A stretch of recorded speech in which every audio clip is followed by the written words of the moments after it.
You there? Hello? Yeah, I lost you there. Oh, sorry about that. That's okay, Hey, man. What can I do for you? hi. Yes, I had a couple of questions. So, basically, how do you do with like pre-foreclosure owners that like are overwhelmed? I just got off cold calling like 5 minutes ago, and like the majority of the like owners are like pissed and like always leaving me on voicemail. Like, how do you approach that? I know you said through probate, it's like heartwarming, but like I So feel you like, talking about foreclosures or probates? I mean pre-foreclosures. Yeah. Okay. hmm So they call you back, and what do they say to you? They're like, oh, you guys keep calling me, blah blah blah, and I don't want to sell, and then they hang up. Or sometimes you're like, what do you want? You know what I'm saying? So, Well, that's a cold calling objection. uh-huh. Okay. So the secret to cold call. So the best thing you can do, like right off the bat, have you gone through freewholesaling.com? Yes. You gone all the way? Because The if you not, majority, yeah. we could, yeah. So what you do is got to practice role playing and cold calling. The biggest challenge in cold calling is getting past that first 30 seconds. That's hmm it. Honestly, if you get past like the first 30 seconds and you survive another 30 seconds, you're good to go. The biggest struggle why people hate it so much, and I have the same problem, is it's just like they beat the crap out of you in the first 30 seconds. So only ask the questions that are necessary and move on. Because if you try to shove everything down their mouth and you know there's like a 90% plus rejection rate, why take the time and fight with it? You have to find a way to find out, number one, do I have the right person, right? hmm And is there any type of interest in them selling? If you can't qualify those two questions, there's no point in moving on a cold call after that. It's a waste of time. Yeah, to see if they're motivated, right, to sell. Correct. But like, think about when you get cold call, how standoff can you like it's everybody naturally gets standoff. Who is this, right? Who is Yeah, this? and sometimes they be asking me like, hey, what company are you with? And usually I just say, oh, I'm a local cash buyer that's interested. Like I try to just like, Yeah, you're dodge the not a question. company because Right. the if you answer you're a company, they're trying to disqualify you right off the bat. Mm. You corporations are all the same. You're greedy pigs. Like you're just trying to take advantage of me. And Exactly. go like, listen, no, I'm looking to buy houses in the area. I saw your property pop up, and I wanted to see if there was any interest. Is this a good time? And it's like, that's it. You're gonna get your teeth smashed. And this is one of the reasons I didn't do cold calling in the beginning. But I went deep in other sources. When Zach came in, I was like, listen, we suck at cold calling. You want to help me out with it? And he's like, yeah, that was back in 2016. And he went nuts with it. And he quickly identified, he's like, listen, if you can't get past these two questions, don't waste your time with them. Once you do that, then so many of you guys try to go through you try to fight with them and you can't fight with them on a cold call. You're right. Okay. Either they're open to talking to you, but keep in mind, when somebody calls you out of the blue, like you're looking to get off the phone as fast as you can and find an excuse for them. So Yeah. don't give them an excuse to get off the phone with you.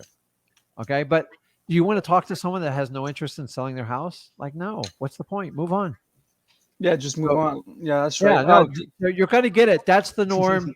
There's nothing you're telling me. It's not a surprise. You just got to suck it up and get through it. And don't waste your energy trying to sell people that don't want to be helped. Okay. True. Now, keep in mind, people that are in foreclosure, they're not going to roll over and call you, go, oh, God, thank you so much, Eric. I'm a moron. I didn't pay my mortgage. Thank God you called and saved my life because my husband's a deadbeat and I'm getting ready to like move out. They're not going to tell you that off the bat. It's human nature. Everybody, Yeah, I mean, you know how Facebook works, right? Instagram, the whole damn thing's fake. Everything's like, true. for the most part, everyone's just going to show you their best, greatest moments. When you cold call, it's like the complete opposite. You are going to get crapped on. You're going to get crapped on hard. You have to prepare yourself and just go through it. And you got to treat it like a video game. Okay. hmm Nobody ever wins the video game all the way out. Okay. So Yeah. you just got to get through it and muster through it. So it's common in foreclosure. So you'd be surprised. Eventually, foreclosures they will switch over to you when they get closer to the auction. So you just got to find someone that will work with you in the beginning. So nothing new. Perfect. Yeah, and do you recommend like any negotiation tactics? Like usually at the end, once I get like the condition and motivation, I usually try to close and say that I'll pay cash as in, and Yeah. then I ask what's the best price they can do, and they usually say, "Oh, that's it." And then I try to come in like saying, "Oh, okay, well, I'll be happy to take care of the closing costs. Like, would that be like the best price you can do?" And they just say, "Nah, that's the best. So like, you think they're not motivated, or they just want top dollar, you know? So like, Well, you got to the motivation. You find that out. You don't want to find that out when it comes down to the price because you're wasting your time. Because when mm, someone truly wants the highest price, yeah, the motivation's not there. Think about that. So honestly, you got to lose that last line because I don't teach that. What's the best price you'll do? Like it's so old, dude. Like, so here's the line I yeah, used not back original. You're in right. 2003. You ready? If I paid you all cash and closed quickly, what's the best price you would do? Dude, lose it. It's like it's too. I don't teach Too that in the generic. course. So go through the acquisitions part in freewholesaling.com and we kind of walk you through exactly what to say. But you have to qualify them and go back and watch the beginning of today's video because I teach you how you qualify somebody in foreclosure. Mm-hmm. And think about it. You already know what their motivation is in foreclosure. The only thing you have to verify is the condition of the home and what they owe on it. Other than that, you can't ask the traditional 4 questions because it doesn't work in foreclosure. When do you want to Oh, sell? okay, yeah, you're right. I don't Yep. know. I'd like to stay here till like the bank kicks me out. That's what they all say to you. So um, when you're doing a foreclosures, you're not using the traditional 4 questions. So the easiest way to qualify anybody in foreclosure is let them talk from the day they bought the house and their excitement to the point where they're talking to you. And it will tell you everything when you know, and you can guide the conversation through. Unfortunately, foreclosure, that can be an hour conversation and it's Yeah. not fun, but that's the only way you're going to get to the problem and see if you can help them out. And remember, I tell everybody, no matter what, at the end of our conversation, I'll find a way to help you out with this. And you can. And maybe it's referring them to an attorney, maybe it's to a realtor, maybe it's getting them a loan modification, but like you're not going to win them all. And you've got to True. understand that. So you got to get rid of like some of the lines you're using. I can tell you're not learning it from me because I don't teach that stuff. Okay. You've got to like people are sick of being like suckered in this stuff. This is not about being a salesman. You understand that? Okay. It's about having a quality conversation and connecting with people. Mm. The Grant Cardone slick salesman thing doesn't work in this. You'll True. get one True. or two like that, but for the most part, people want you to be authentic. They want you to like know who you are.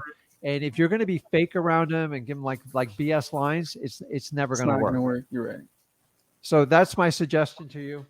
I'll take And that in consideration. Yeah. Thank you so much for that. And like, um, I just want to ask you like a probate question. go ahead. So like, you can't get a contract under a probate lead, right? Unless the executor or legal representative has the probate letters. Is that true?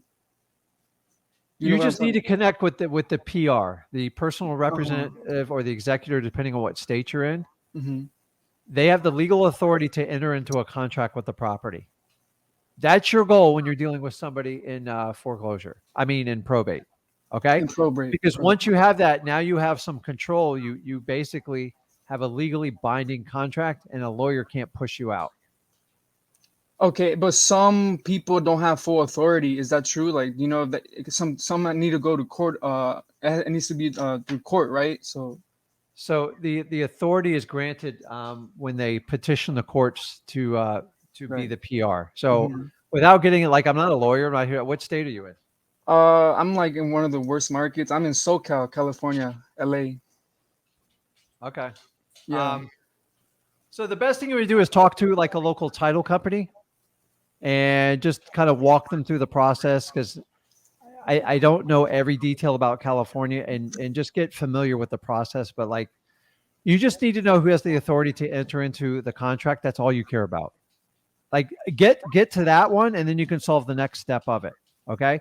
The Hmm. hardest part of probate is getting them to connect with you and making it work. So hold on 1 second. Perfect. Okay.